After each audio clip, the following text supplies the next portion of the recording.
This story is about Bruno, my wife's pet bear. I got him for her by accident. 2 years ago, we were passing through the sugarcane fields near Mysore.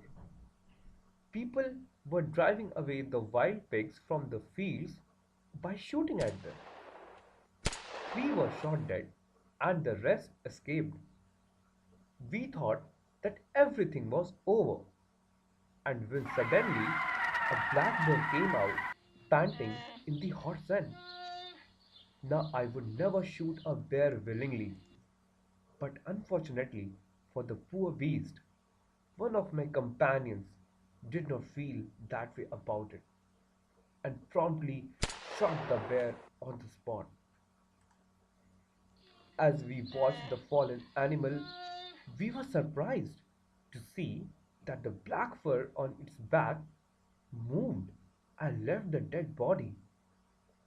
Then we saw it was a baby bear that had been hiding on the mother's back when suddenly the shot had killed her. The little creature ran around the dead parent, making a pitiful noise. I ran up to it to attempt a capture. It scooted into the sugarcane field. Following it with my companions, I was at last able to grab it by its neck while it snapped and tried to scratch me with its long hooked claws. We put it in one of the gunny bags we had brought, and when I got to Bangalore, I duly presented it to my wife. She was delighted. She at once put a colored ribbon around its neck, and after discovering the cub was a boy, she named it Bruno.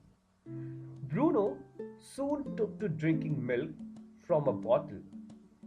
It was but a step further, and within a very few days, he started eating and drinking and everything else.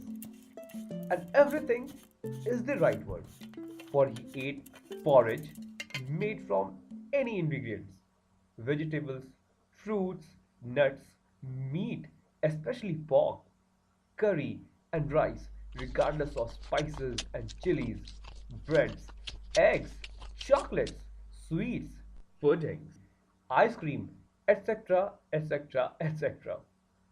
And for the drink, milk, tea, coffee, lime juice, aerated water, buttermilk, beer, alcoholic liquor, and in fact, anything liquid. It all went down with relish. The bear became very attached to our two ill-fashioned dogs and to all the children of the tenants living in our bungalow. He was left quite free in his younger days and spent his time in playing, running into the house, and breaking stuff. One day, an accident befell him. I put down poison barium carbonate to kill the rats and mice that had got into my library. Bruno entered the library, as he often did, and he ate some of the poison. Paralysis set in to the extent that he could not stand on his feet, but he dragged himself on his stumps to my wife, who called me. I guessed what had happened. Off I rushed to the vet's residence. A case of poisoning? Tame bear? Barium carbonate? What to do? Out came his medical books, and a feverish reference to index began. What poison did you say? Sir? Barium carbonate? Ah, yes. Uh, barium. Salts.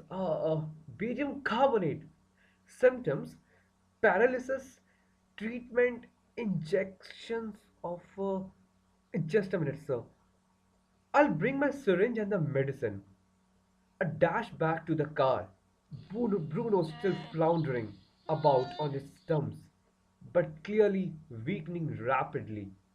Some heavy breathing, vomiting, and gaping mouth. Hold him, everybody. In goes the hypodermic injection. Bruno squeals. Intensity of the antidote enters his system without a drop being wasted. 10 minutes later, condition unchanged. Another 10 cc was injected. 10 minutes later, breathing less torturous. Bruno can move his arms and legs a little, although he cannot stand yet. 30 minutes later, Bruno gets up and has a great feed. He looks at us, as much as to say, "What's barium carbonate to a big black bear like me?" Bruno is still eating. Another time, he found nearly 1 gallon of old engine oil, which I had drained from my vehicle and was keeping as a weapon against the inroads of termites. He promptly drank the lot, but it had no ill effects whatever. The months rolled on, and Bruno had grown many times the size he was when he came.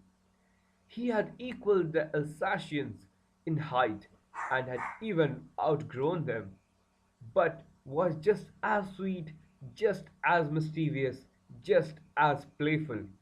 And he was very fond of us all.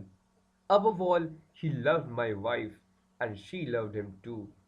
She had changed his name from Bruno to Scooter, and he would do a few tricks too.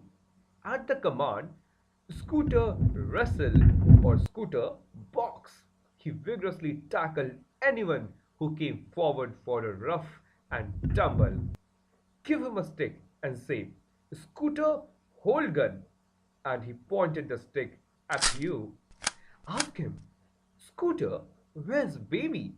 And he immediately produced and cradled affectionately a stump of wood which he had carefully concealed in his straw bed. My wife loved him so much that poor Bruno, or Scooter, was kept with a bell around his neck all the time and used to bathe him every week.